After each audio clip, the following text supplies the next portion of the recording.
Yeah. Yep, good. Awesome. Hi everyone. I think most of you know me. I'm Phil Taylor. In a change to the advertised schedule, I'm going to be talking about the role of the individual in tackling environmental issues, which is far too big a topic to cover in 12 to 15 minutes, so I won't. I'll focus mostly on climate change, but with other stuff along the way. So with these Feast of Facts, it's nice to introduce yourself before we get into the meat of it. So I've been here 5.5 years now. I absolutely love Australia. I love all the wildlife. I think if you know me, you know I'd much rather be out in nature than at my desk. And I've just put a few examples up here of some of the animals that can be seen in and around the ACT. So some at Stromo, some at Tippimbilla, a few at Mulligan's Flat. There's also in the bottom right, forest redtail cockatoo, which is a Perth native, but look how beautiful she is. How could I not include her? So yeah, that's a bit about me, but it's mostly about animals. Unfortunately, not all of these animals are doing very well. So the koala is expected to be extinct in New South Wales by 2050 without urgent intervention. This is due to land clearing and climate change. The koala, famous Australian animal. The platypus, especially following last year's fire season, is now almost certainly threatened. If you ask the experts, they'll tell you it probably is threatened, but they don't have the data yet. This is due to climate change, introduced predators, drought, water mismanagement. The superb parrot, which you may have seen around Canberra, it's actually quite common in Canberra, is listed as vulnerable. This is due to habitat loss and logging, leading to competition for resources and climate change again, of course. The bettong, which you may or may not have heard of, it's actually been extinct on the mainland for decades, due mainly to introduced predators, but these days also climate change. There are small populations in the ACT that were introduced from Tasmania at Tippimbilla and Mulligan's Flat, but those are the only places on the mainland you can see these animals. The forest redtail and indeed more or less all the West Australia black cockatoo subspecies are listed as vulnerable. This is due to land clearing, and historically they're also shot by farmers, but these days it's land clearing, fire, climate change, and competition for resources. Now, there's a good half dozen different things that are affecting these animals here, and they're all interconnected in complicated ways. But what's clear for all of them is that climate change, at least today, is playing a big part. And so I'll talk a bit more about that as we go forward. But I think it's interesting to look at the history of climate change science. And so the earliest climate science, if you like, that I could find was done by Eunice Foote. And in 1856, she published Circumstances Affecting the Heat of the Sun's Rays. And amongst other things, that looked at the absorption of infrared radiation by carbon dioxide and water vapor. And she also made some tentative links between her results and how that might affect the climate. I'll also note that John Tyndall published very similar results in 3 years later, 1859, and there's no evidence to suggest that he was aware of Foote's work, but as is all too common, history has remembered him, and Eunice is much more hard to look up online. But let's move forward a few decades now. This is an article from a newspaper in New Zealand from 1912. And it's talking about the burning of coal and how this releases carbon dioxide into the atmosphere. and carbon dioxide is a greenhouse gas. And so they understand the science, and they note that the effect may be considerable in a few centuries. So they know what's going on, but we don't need to worry about that yet.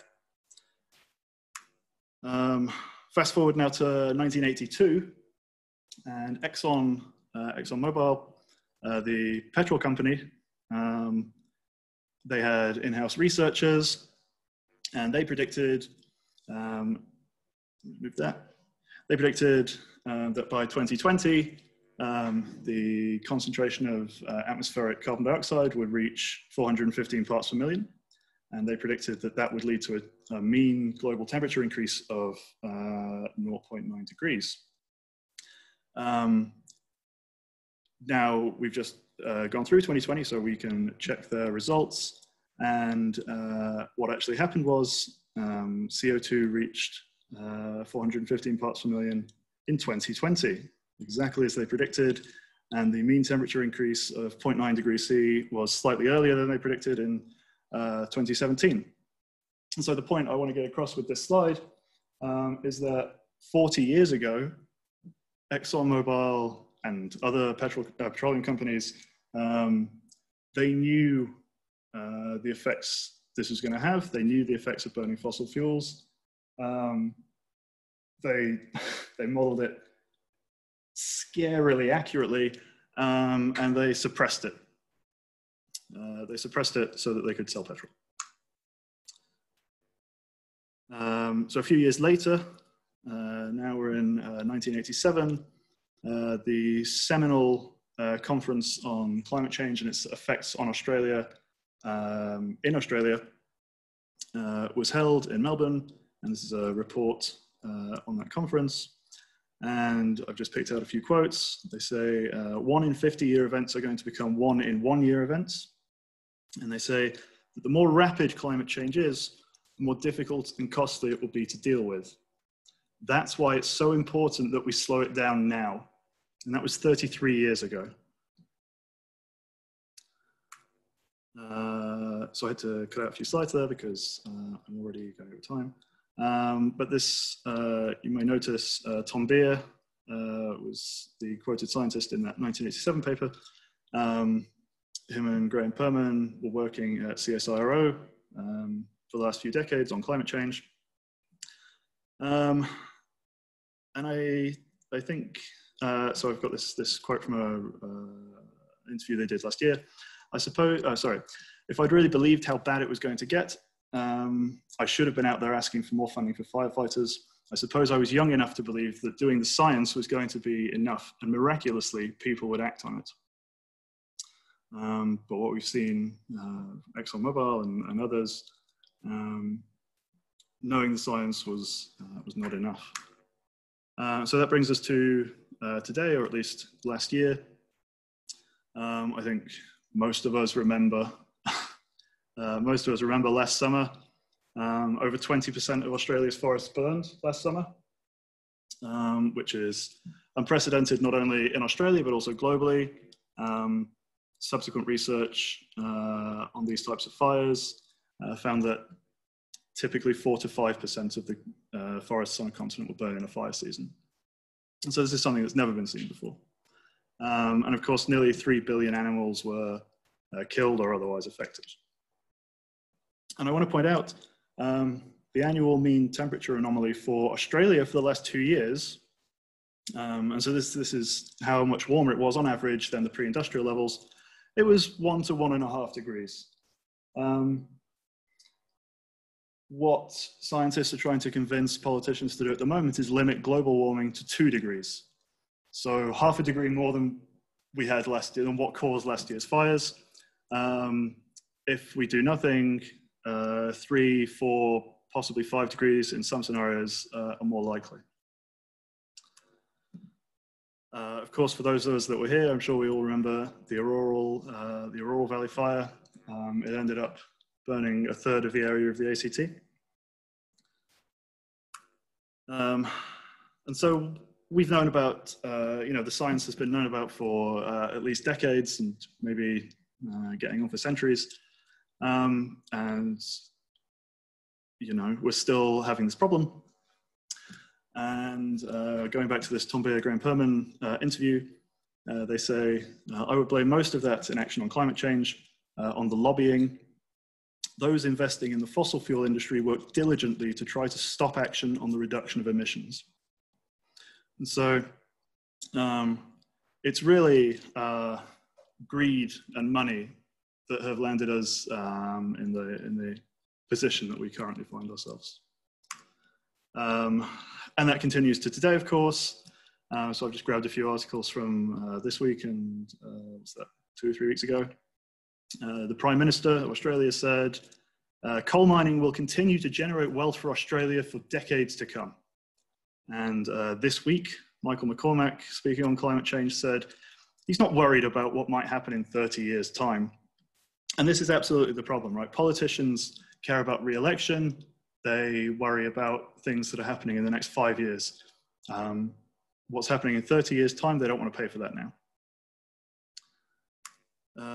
So my take on all of this, there is no trickle-down action on climate change. We can't wait, or we can't expect or rely on the people, you know, governments and industry to take the action that's necessary. And so that brings me back to what individuals can do and why I think individuals really have to start doing something here. So a little diversion now to last year and COVID. So much of the world sort of stopped, went into lockdown at the start of last year. And there was a consummate decrease in daily carbon emissions, around 10 to 20%. And so this was, you know, because there's no air travel, no land travel. And some people jumped on this to claim, well, there's no point individuals trying to solve this. You know, we've stopped flying, we've stopped traveling by car, and all we could manage was 10 to 20%. And that was with the whole world stopping driving and stuff. But I think this misses some important things. Obviously, carbon emissions from vehicles are a large part of what we produce. But these people were still using electricity at home, and a lot of electricity is still generated by fossil fuels. They were still sending things to landfill. They were still having things delivered. There's lots of, you know, there's loads of sources of carbon that aren't necessarily industrial. So I think there is a strong argument to be made for individuals to do stuff. Okay, so let's get to the important bit. What can I do as an individual? So the old expression, reduce, reuse, recycle. In that order, reduction is, you know, not buying something in the first place is better than reusing it, it's better than recycling it. I've also put repair in there. I think this is something that gets lost sometimes. If you have an appliance that breaks, maybe you throw it out, maybe you recycle it, buy a new one. There are places, there's at least one in Canberra where you can take old appliances and they will fix them. I think it's down in Tuggeranong. I don't know. But yeah, I mean, that's better still, and you get more life out of stuff. Compost, great. I love compost. Yeah, when you send organic waste to landfill, so this is food waste, paper, wood, anything like that. When you send that to landfill, it breaks down anaerobically. It gives off methane. Methane is 25 times more potent a greenhouse gas than carbon dioxide. So if we can, you know, if you don't send it to landfill, it makes a huge difference.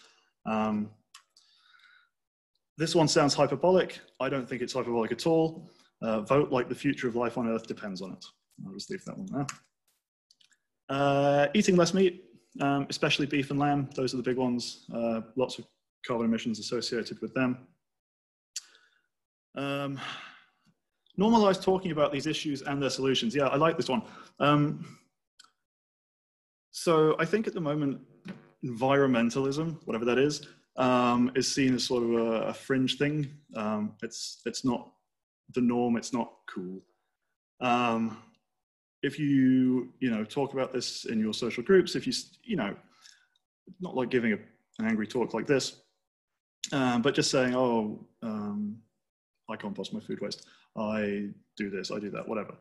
Then it starts to normalize it in people's minds. It can encourage other people to do it. Pick up litter when you see it. That's nothing to do with climate change, but it is good for the environment. Carpooling and public transport, those are sort of obvious ways to reduce your personal carbon footprint. So now getting onto things that cost a bit more. So these are much less applicable to everyone. Choose how, where, and on what you spend your money. So this is sort of similar to voting, except you know, you're voting with your wallet. If you you know, if you buy fruit and veg that's loose rather than in plastic packaging, if everyone does that, the supermarkets will stop selling veg in plastic packaging. You know, that sort of thing. Get solar at home. It's very expensive. Electric vehicles are good if you're powering them with renewable electricity. What can we do at Stromlo? Well, of course, there's the normal recycling bins. Everyone knows how to use those. It's the same as your yellow bins at home. I've also set up with the Sustainability Committee these extra recycling stations, if you like, for things that cannot go in the yellow recycling bin, but can be recycled by some other way. This one is the one in Lower Duffield. There's also one upstairs in Woolley. If there's somewhere in your building where this would work for you, please let me know and I will come and install one. All the details about what you can put in are on the wall next to it. And that's all you have to do. Just chuck it in the box and I'll sort it out. Also, composting organic waste from work. There's a food bin in every kitchen. I'd love to stop digging old banana peels out of the bins and putting them in the compost bin. So please use them. And you're also more than welcome to bring in all your organic waste from home, and you'll be amazed how much less rubbish you have then. But yeah, essentially, I don't want there to be any barriers for anyone to participate in these sorts of things at Stromlo. So if there's any reason anyone is not doing these things beyond, say, apathy or laziness, which I've hopefully argued against in this talk, I would like to know, and I will do whatever I can to make these more inclusive. Also, if you have general questions, if you have ideas for other things we can do, I want to hear them. And I shall stop there. Thank you all very much. And still, we had one suggestion from chat. Tiffany said, easy ones to add, change your bank and super emotion. Do you want to comment on that? Yes. So, yeah, so some super funds invest in fossil fuel companies essentially as ways to generate money, which encourages the fossil fuel companies to keep going. And so, yeah, if you can find super funds that don't do that, it's a way you can vote with your money. And we had another question from Kitty. Is a petrol car still worse than an electric car, regardless of how it's charged? I mean, that's a huge question. The short answer is I don't know. And yeah, there's lots of different factors. So I'm not very familiar with it. So how is it charged differently? So electric cars, you essentially just plug them in. It charges a battery, as opposed to petrol cars or fully with petrol. Yeah. That charge, yeah. Yeah. All right, sorry. Yeah, no, I don't have a good answer to that one, I'm afraid.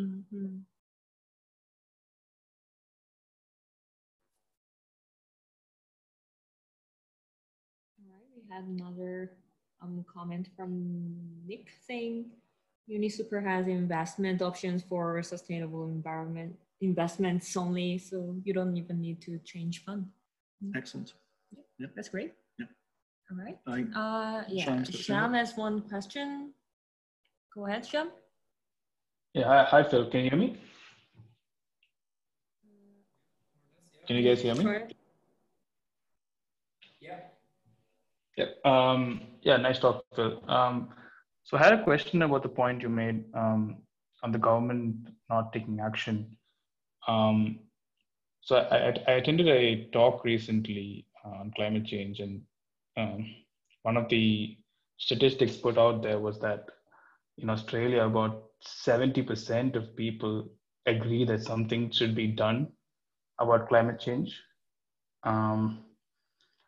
So I'm just not able to reconcile the fact that 70% of people want something done, but the government's not doing something about it, or is not taking action on it. How does that work out? I mean, the way I understand the government, even if it is to get votes or to get elected the next time, if people want it, it should happen in principle, right? Yeah, I agree. Of course, those aren't the only policies that parties have, and even if 70% of people want to see action on climate change, that might not be their most important consideration. Right. I think, unfortunately, a lot of people do vote for the party that's going to get them the most money. They vote selfishly, essentially. Right. So yeah, but I agree. The fact that it's least nice that most of the public do want to see action on it. That's a good thing, at least. Yeah. Mm-hmm. All right. Thanks, Will. Thank you. Looks like we don't have any question.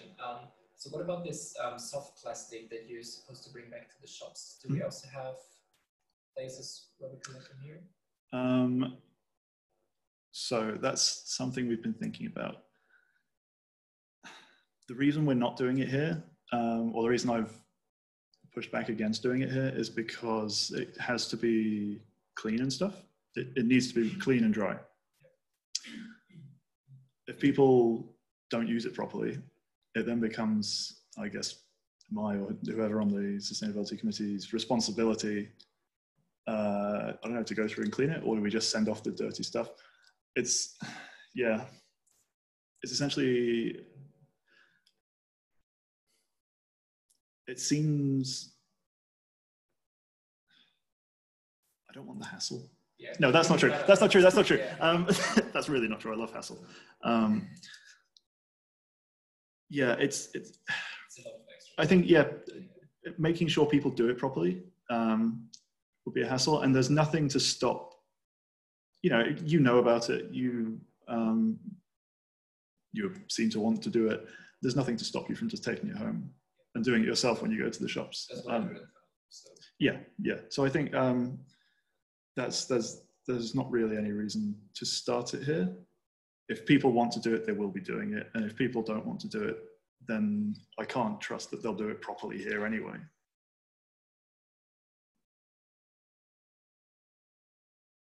That's understandable, yeah. All right, I guess that's it for today. Thanks everyone for coming, and thanks again for our two speakers, Helle and Phil. Thank you. Thank you.